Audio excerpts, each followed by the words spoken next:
Hello বন্ধুরা, আমি আজকে একটা রেসিপি নিয়ে চলে এসেছি। তোমরা কেমন আছো? আশা করি ভালো আছো। আমিও ভালো আছি।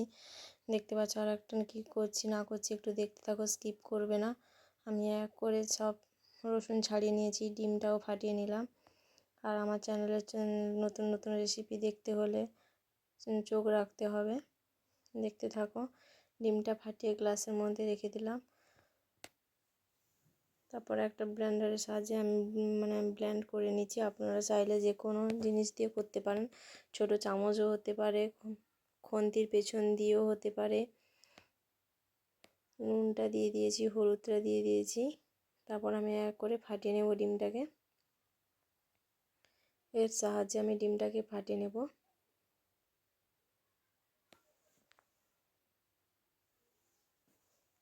তোমরা চাইলে যেমন খুশি তোমাদের সুবিধা মতো করতে পারো।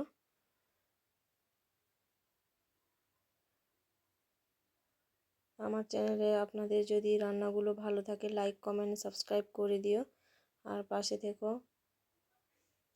আমি বাটিটার মধ্যে ঢেলে নিলাম।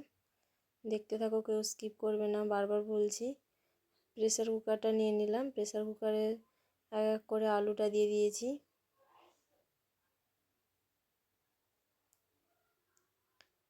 তার মধ্যে জলটা দিয়ে দিলাম পরিমাণ মতো। নুন দিয়ে দিয়েছি,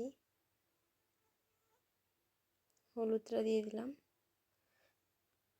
তারপর বাটিটা বসিয়ে দিয়েছি প্রেসার কুকারের মধ্যে, কারণ প্রেসার কুকারে বসালে তাড়াতাড়ি আমাদের গ্যাসটা সাশ্রয় হবে আর তাড়াতাড়িও রান্না করতে পারবো সহজে। ওভেনটা ধরিয়ে প্রেসার কুকারটা বসিয়ে দেব।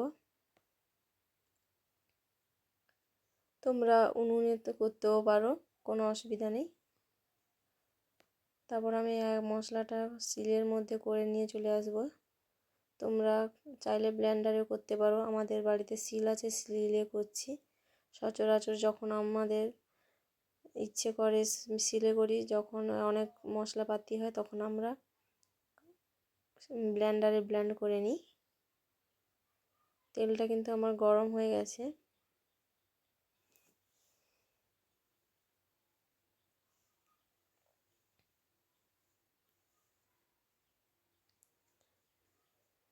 তেলের মধ্যে হলুদটা দিয়ে দিয়েছি, পটলটা ভেজে নিচ্ছি। হয়ে গেছে আমার কিন্তু আলু সেদ্ধ আর ডিমটা যে বসিয়েছিলাম, পটলটাও ভাজা হয়ে গেছে আমার। পটল ভাজার তেলটা দিয়ে কিন্তু আমি রান্নাটা করে নিচ্ছি। হলুদ আর রসুন দিয়ে দিয়েছি, আদাটাও দিয়ে দিলাম তার সঙ্গে। রসুন, এটা হচ্ছে আমকে কেটে শুকনো করে কৌটোর মধ্যে রেখেছিলাম। আপনারা চাইলেন আমচুর পাউডারও পাওয়া যায় বাজার থেকে, তোমরা অ্যাড করতে পারো। আর তোমরা বলো তো আমি কি রান্নাটা করছি কমেন্ট করে। আমার কিন্তু মশলাটা আমি আস্তে আস্তে দিয়ে দিয়েছি। তার সঙ্গে আর একটু হলুদ লঙ্কা দিয়ে দিচ্ছি,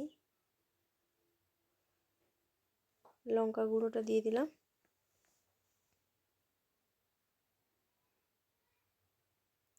তারপর সেদ্ধ করা আলুটা একটু হাতের মধ্যে ম্যাশ করে দিয়ে দিয়েছি। তার মধ্যে মশলার শিলনোড়ার জলটা দিয়ে দিলাম, ডিমটাও দিয়ে দিলাম। কেমন বাটির মাপে একদম ডিমটা হয়ে গেছে, ভালোই লেগেছে দেখতে। আস্তে করে একটু ভেঙে দিলাম।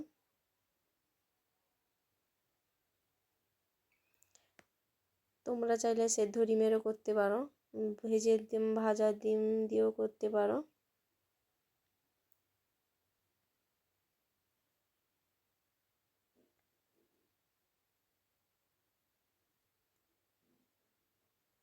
এটা আজকে আমার নতুন রেসিপি, ডিমের টক। দেখতে পাচ্ছ অল্প অল্প করে একটু নুন দিয়ে দিলাম পরিমাণ মতো,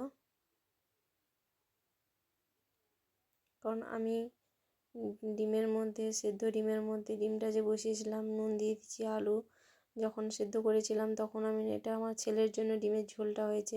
আমার ডিমের টক কিন্তু রেডি হয়ে গেছে। ধন্যবাদ আমার চ্যানেলের সময় দেওয়ার জন্য। আমার রেসিপি আজকে পটল ভাজা আর ডিমের টক।